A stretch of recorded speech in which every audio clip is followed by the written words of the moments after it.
Hey guys, Jarek and Mookie here, going to be doing some more Halo 5. This time I got two matches on the map Emperor, or Emperor, is it Empire? It's Empire, yes. Yeah. I always want to call it Emperor for some reason. I'm still not a big fan of this level. It seems to be much too small with too many different ways to get shot from. So what separates this level from Midship, I've noticed, or Truth rather, if you want to be all Halo 5, is it's not as horizontal as Midship. Like, it's far It's more almost close square quarters. in a way. Yeah. It's very close quarters, rooms everywhere sort of thing Yeah, going and on. I don't really care for it, and I see why they're doing it, and I really hope it's not a common theme in Halo games. Because when a company generally tries to make their game faster, which is totally going on the theme of what I was talking about before, where if you want to make your game faster, time to kill has very little to do with it. It's all about walk speed and the map design itself. And going off of what other developers have done, a great example is the Call of Duty franchise. They wanted to make each game faster. So what they did is they made the map smaller and gave people less space to actually move around and more ways to actually get shot from. And this has just resulted in a massive clusterfuck. Not really much balance, not really much skill. It favors the player that doesn't really know what's going on, that's just twitch shooting everywhere, getting your kills stolen. I really don't care for that at all. You know, honestly, I think when a game is sort of rough around the edges is when it has the potential to be really good. Because it's experimental. The first Halo, for example, which is by far my favorite in the series, was an experimental type game. Like, the map design and the multiplayer in that game was very minimalistic, dare I say. Rat Race, huge hallways, not really a whole lot of ways to navigate the map, but if you know what you're doing, you can master it, and you can punish people for running down huge hallways without knowing what they're doing. You know. I've always preferred Halo 1, and I'm gonna go back to Halo 5. So, I mentioned in a previous video I wasn't really a big fan of this pistol, and that I felt like it was just a backup and it wasn't really too useful as a primary. You had no reason to use it. I take that back. Like, I take that back so hard. I don't know if it was this video, I'm pretty sure it is in this video, where I started using this pistol, and it's really effective. At the beginning, I do remember the beginning of this game was really bad, and I started playing much better towards the end. But this pistol kills really quick. Just the one weird thing about it, you might as well not aim down the sights. Because if you aim down the sights, it seems like it gives it more recoil, and there's really no aim assist. So it's just super difficult to hit anyone when you're aiming down sights. Which kind of defeats the point, but, you know. Yeah. And the Halo pistol has always been known for having, at least when it does have scope, if you will, in previous Halo games, it's always been known to be effective with the scope. So this one feels a little bit janky, but I guess when it's from the hip, it's okay. You can pretty much spam it from the hip and be dangerously effective with it. Yeah. So, yeah, give it some tries. You'll have to get used to it. I was pretty bad at the pistol at first. So, after I used it for a little bit, I kind of got used to it, and as you can see in this video, I was doing pretty good with it. This video I didn't plan on really uploading. This was like a video where I was kind of experimenting, seeing what weapons were working, and just ended up being a good game, so why not upload it? Something I've really noticed about Halo 5 is that I have a habit of ending up running into the entire enemy team. The entire enemy team, whether they're coordinated or not, always seems to be in the same spot. Of course. And part of that has to do with, one, the map design being smaller, and two, I think the spawns spawn you near your teammates more often than not. Yeah. There were some ridiculous spawns in one of these games we were playing.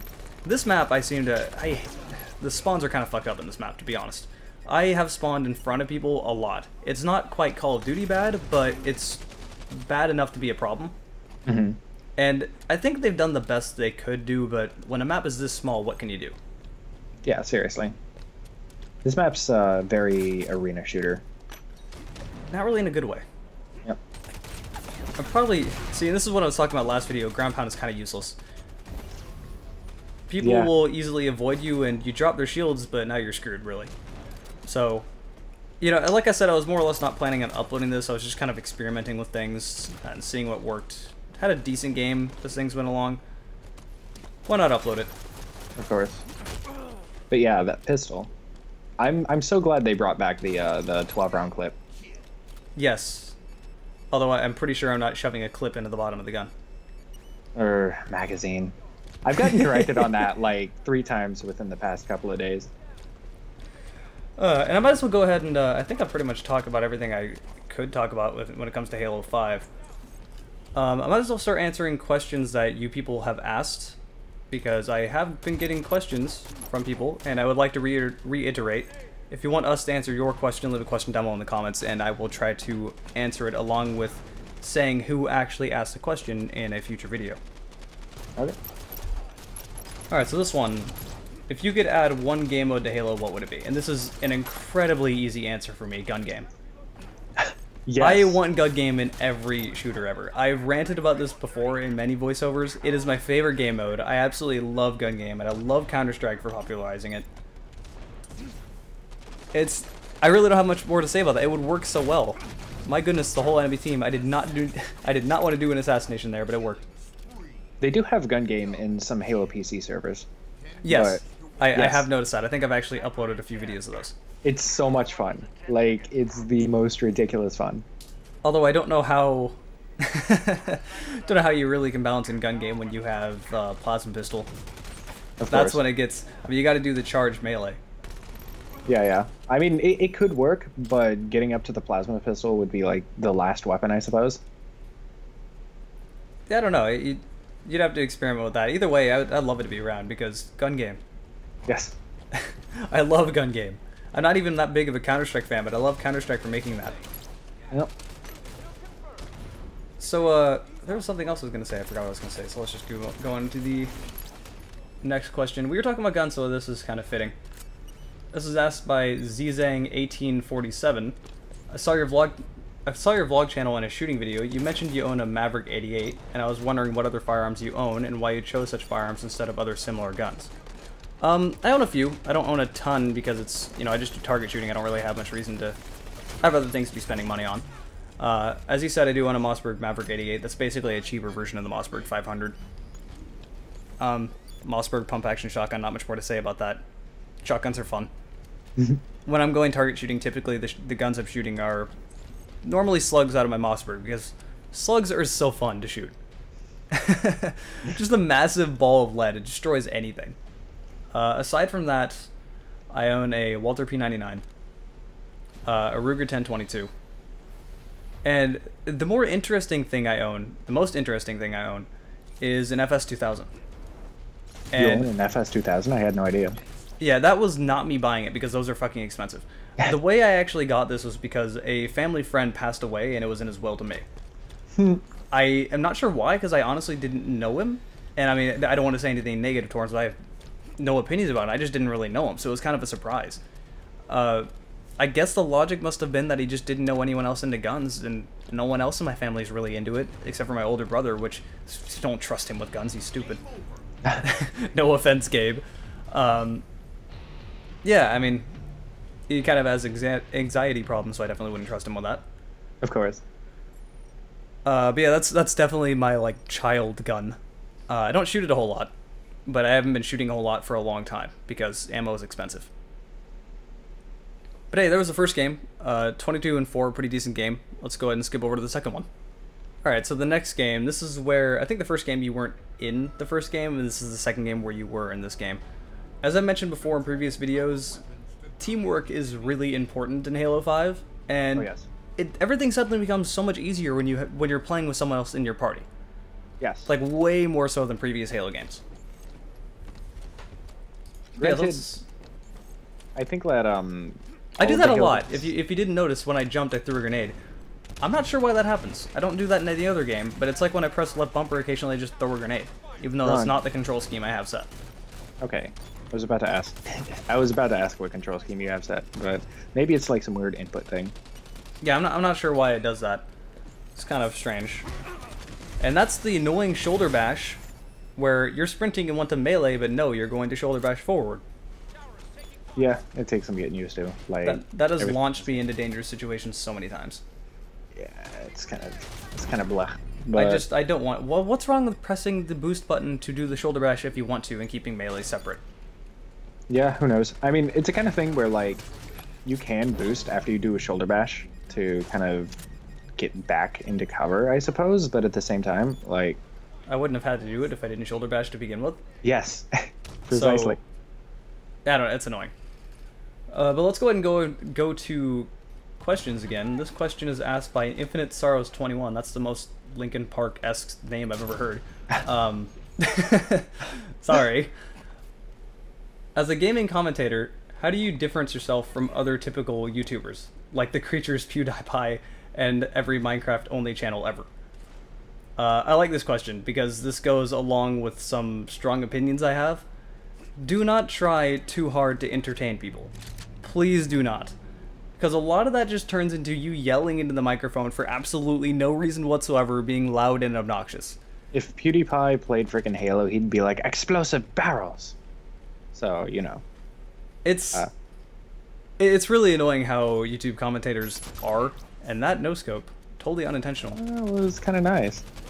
But, yeah, it's... do not try too hard. Just don't. The only advice I could give you is just be yourself. Just play the game, just talk. You don't have to do anything else. If you do anything else, it feels forced, and it sounds forced. And it sounds annoying.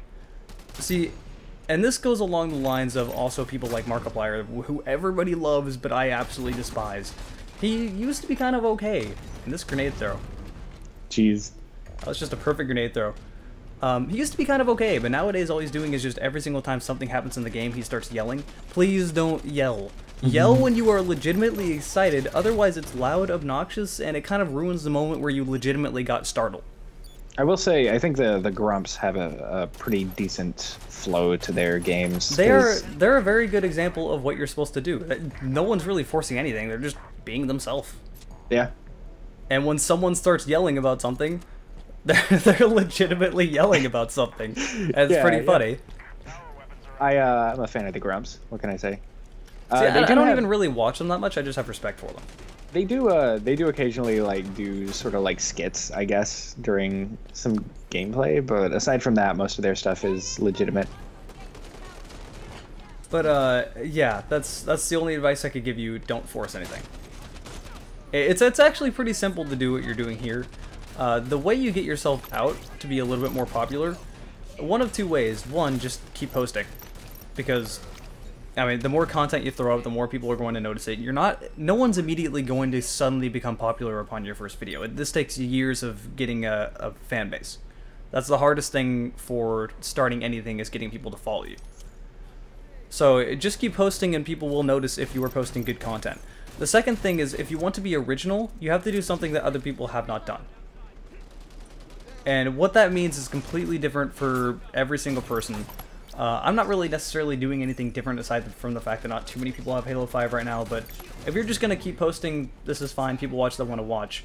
But if you also want to do different things, like, say, some of the videos I do where I'm showcasing all the weapons in games, which takes more editing and stuff like that, then do it. The more work you put into something, generally, the better it's going to end up. And eventually people will notice. But yeah, as far as commentating goes, that's actually pretty straightforward. Just don't try. As funny as it sounds, don't try. Try it, but don't try. Just talk. Like, be natural. Eventually you get to a point where you don't even think about it. I've made videos for such a long time that... See, I hear the comment from a lot of people that they say when they hear their voice, they, like, cringe. I don't even think twice about it, because I've been doing it for so long that I know what my voice sounds like. I'm quite used to it. You know, I don't love it or hate it. Eventually you do it enough to where you kind of get like that smooth radio announcer, and sometimes for me, in my case, it like comes and goes, which is weird. But yeah, that's the advice I could give you. And I don't think you really would have anything to add to that, because this isn't really what you do. See, yeah, I don't really commentate over much, and if I do, it's usually with somebody else. So, yeah, don't take advice from me. I don't know Jack. Who's Jack? He's a dude. That was like a funny, what someone told me is that if you get into any problem and someone questions why you're doing what you're doing, just tell them Mike said it was okay, because everyone knows a Mike. Yes. That was a bit off topic. Alright, so this next comment wasn't really a question, but I felt like pointing it out. This was asked by the Jones channel, or commented by the Jones channel. He leaves a lot of comments. He's been around for a long time, so I do notice you. If you leave a comment, I will notice. I get frustrated when people don't make remakes of old games, like Dark Forces 1 and 2. Yes, so much yes. I have missed Dark Forces 1 and 2 so much. The Jedi Knight games after that felt so different. Like, they didn't feel like shooters anymore. I played a little bit of Dark Forces too. It was deliciously Force destruction, so OP. It's the kind of thing where like it felt retro, but in a really, really good way. It felt like a weird new version of Doom. Yeah. Like, it felt like Doom with a lot of things added in. It was such a cool game. The amazing. multiplayer was actually really fun too. So many hours of like playing that on dial-up. Because that's when that game was around. Yeah. So, and that's a problem I have with this game. Oh no, we actually traded. But this is a problem I have noticed with this game. I think people have too much health, which, first I would like to point out, I like the visor in this game. A lot. It gives you a lot of useful information. For instance, it will also tell you, see that bar in the very top right, that is when your health is going to start recharging. And when you start sprinting, it will cancel that, and it will go all the way back up, and you gotta wait again. But it tells you, so you know, which is nice. And then you have your shields, then you have your health. The visor is clean, and it tells you everything possible, which I like. But in my opinion, it seems like people have too much health. Like, sometimes I will... And on top of this, I don't think it properly tells me what's happening. Like, I'll shoot people, and their shields will be sparking, but their shields aren't actually gone. Like, that spark should only be there if their shields are completely gone. So, I don't know if you've had that. I can't say that I particularly have noticed it, but maybe. I just shoot people until they're dead. I can't really... Yeah, jeez. Oh, and this. Okay, so the pistol. The pistol is kind of difficult to use at range because of all the recoil. Farther ranges, you gotta let it settle a little bit. You can't really spam it like you can up close. So once you get used to it, it's, like I said, really effective. Just an amazing gun. It feels pretty good. I forgot what I was even talking about originally. Something you were reading comments or something, but I really feel like the scope on the pistol needs a bit of a buff from what it is now. Yes. I've pretty much just not... I've gotten to a point where I just don't use it. It is not beneficial to me to use the scope. Yeah. The pistol is a spray cannon that is amazing up close, but at range really isn't too useful because even the assault rifle can outrange it. Yep. So, yeah, I don't know. I think they need to tweak it a little bit. Again, it's one of those things where probably it might have been OP before the beta, before they changed it a little bit, because I mean, I'm sure they've done plenty of tweaking of this game before the beta came around. Yeah, so there might be more. They've shifted back and forth with balance. Yeah, because you never see the full story when it comes to things like this. There's reasons for them doing what they did, and I think they sometimes go a little bit overboard. Which I can say the same thing about Tripwire going completely overboard with the nerfing guns and killing floor because people are so whiny. I don't even know why people complain about stuff in that game. It's PvE. I feel like things are overthought sometimes. Like in Tripwire's case, I'm usually okay with this because I respect them as a company, and they usually go above and beyond to make a good game, not to make money. So I feel like they're one of the few companies where I feel like they respect the fan base they have because they understand the fan base is there to play games. They started as a mod team, and they're there to make a good game. Like, this is what they enjoy doing. Of course. And I can't really feel like I cannot feel like that's the same exact thing with 343 in any way whatsoever, honestly. To me, it just feels like this is our job, this is what we do. Yeah. Pay me now, please. I need money. See, I really respect developers.